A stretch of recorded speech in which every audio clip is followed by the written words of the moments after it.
Well, hello everyone. Welcome to Consumer Behavior. It's Dr. G here, and I am going to be your professor for this class. I'm really glad that you're here today, and today we're going to just take some simple steps in learning what consumer behavior means, and more importantly, how important it is to us as marketers. So let's get started. The first thing that I want you to think about is, what is the very most recent purchase that you made? I'm guessing it's probably something you made today, but who knows, you might be at home taking this class online and in your jammies and maybe you haven't got out of bed yet. Anyways, what was the most recent purchase that you made? And take a minute to think about that. Shouldn't take too long. And then how much did you think about that purchase before you made it? So maybe you went to the coffee shop this morning or got yourself a soda. Maybe you had some breakfast. Maybe you're watching this at night. You just had dinner. Or maybe your car broke down and you had to get it fixed. So these are just some of the decisions that we make every day. And it's important for us as marketers to understand that mind of the buyer, where they're at, how they make decisions, and how we can influence them. So today we're going to just take the high-level nuggets of consumer behavior. I'm going to give you a little bit of an introduction in consumption and what it means in consumer behavior. We're going to talk about some approaches.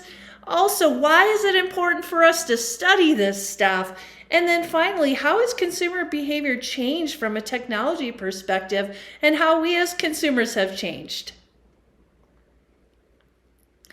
The simplest form and meaning of consumer behavior is simply the process by which individuals search for, select, purchase, use, and dispose of goods and services.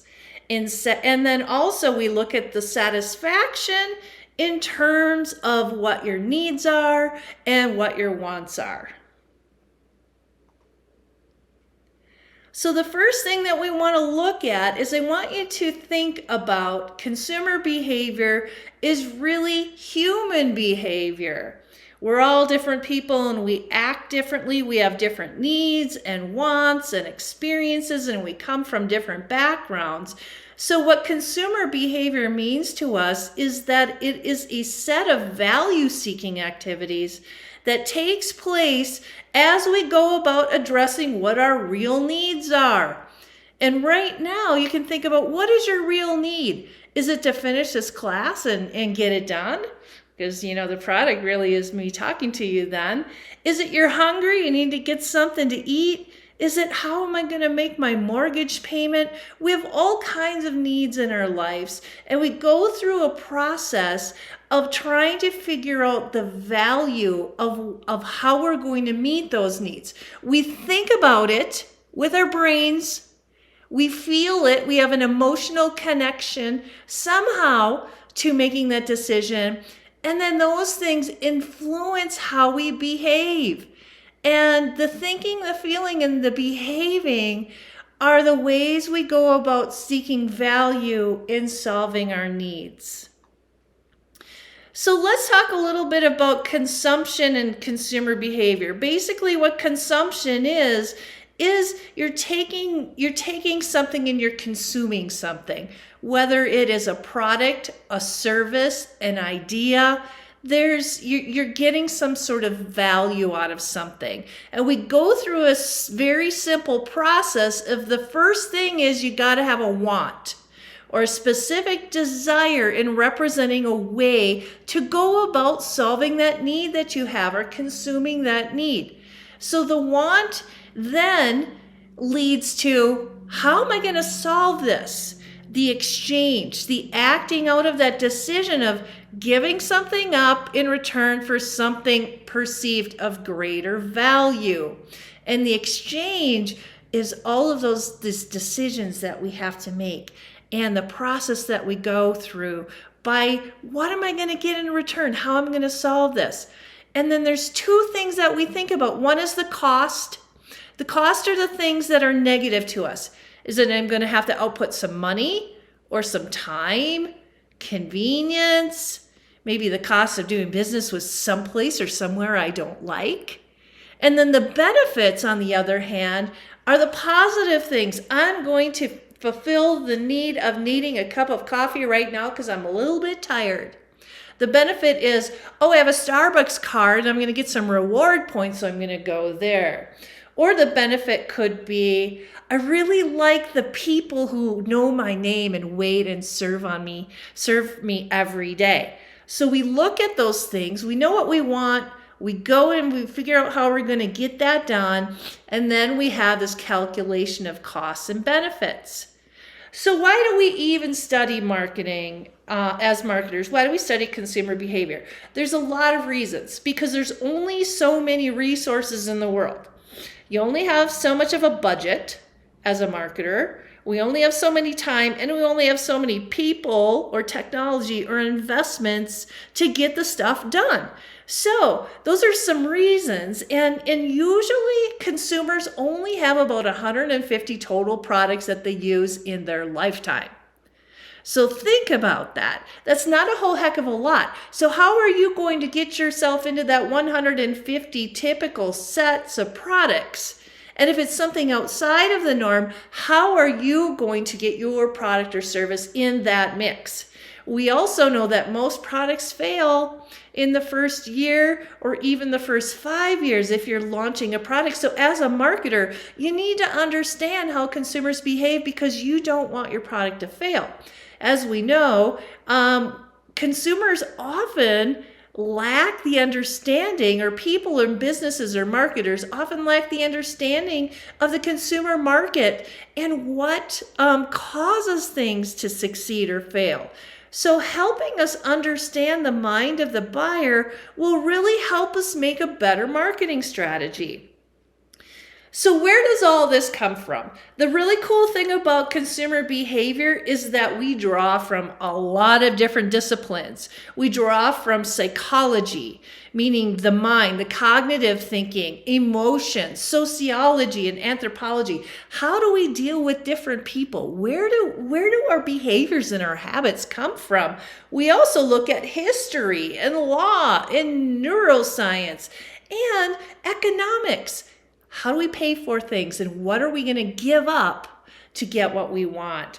So what's cool about us as marketers, as we take consumer behavior from a number of different disciplines to help us better understand how to be better strategists. So I like this theory. It's not in your book. You're not going to be tested on it, but I think this is probably, it's called the black box model. It's one of those things that really kind of, in a nutshell, puts consumer behavior, why we study it, into a good little thing. So we've got the model. We all know about the marketing mix. So you're marketers. You want to understand product and price and promotion, all the P's, the places, the things, the people, the processes that we have to mix with. And then we understand the some sort of stimuli, whether it's an advertisement. What are we going to go into helping through our marketing mix and have a buyer make a decision? But we have all these external factors and forces that go into that. The economy, political, inflation, social, cultural things. All of those different things go into the reasons why buyers make decisions. And then we can look at the output, which is the end. Did they buy or did they not buy? What are the choices that people have bought? What are the brands? Where did they purchase it? How much did they pay? How long did it take? What was the amount? So there's that response of the buyer. They either buy or they don't buy. So what I think in this model, the black box model tells us is that question mark really is that consumer buyer process. We can have all the best tactics and strategies in the world. We know we can understand the economic forces, but what is in the mind of that individual buyer that makes them tick? And what can we learn from that to ensure that they do buy our products and services? So I really like this model and wanted to share that with you. So what do people buy? So buyers, as we talked about before, there's this concept of value. You give something up to get something. Your time, your money, your energy, and you're doing that to solve some sort of need or want. So there's a couple of different things. There's an attribute of a product. So I've got my cup of Starbucks coffee here. It's morning. I like a little pick-me-up. So the tangible part of that product really is all of those features. It's the coffee, it's the taste, it's the cup, it's the little thingy, the coffee jacket that goes around it, and it's delivering me the benefit of consuming caffeine to give me a little pick-me-up. And so those are the attributes that go into the product, but there's also the product itself. And what I want you to think about is the product itself. If you remember from your intro to marketing class, there's the overall product concept, which means everything that goes into the purchase or the consumption of that product or that cup of coffee.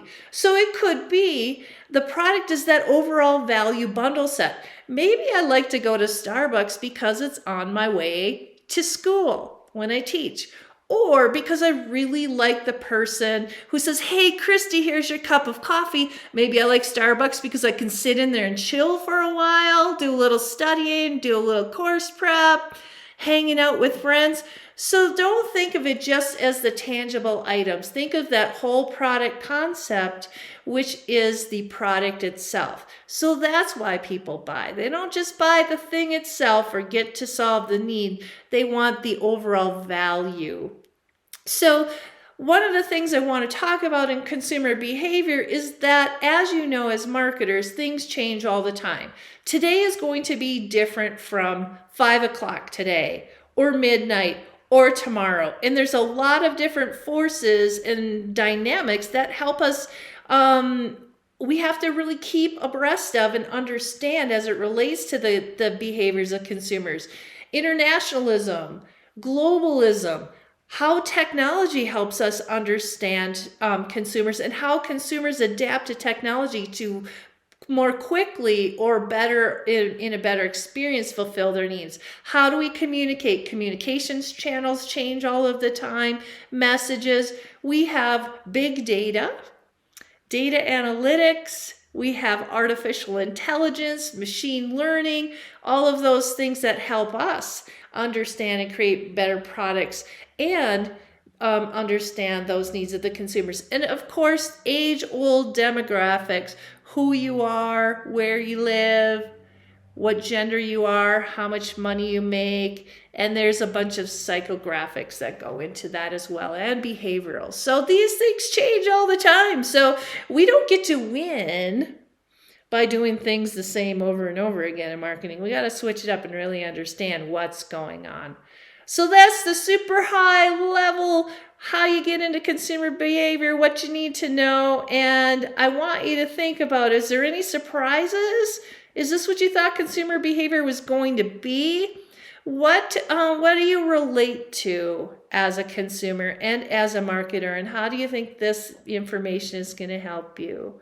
So as always, I am Dr. Kristy Grayson. I am Dr. G. You can call me those things. You could call me Kristy. Just anything that's not 4 letters, and I'll be good with that. So reach out to me through Canvas is going to be the easiest way. You can email me, follow me on Instagram, check me out on LinkedIn. I'm here to help you if you have any questions at all. So take care, everyone, and I will see you soon.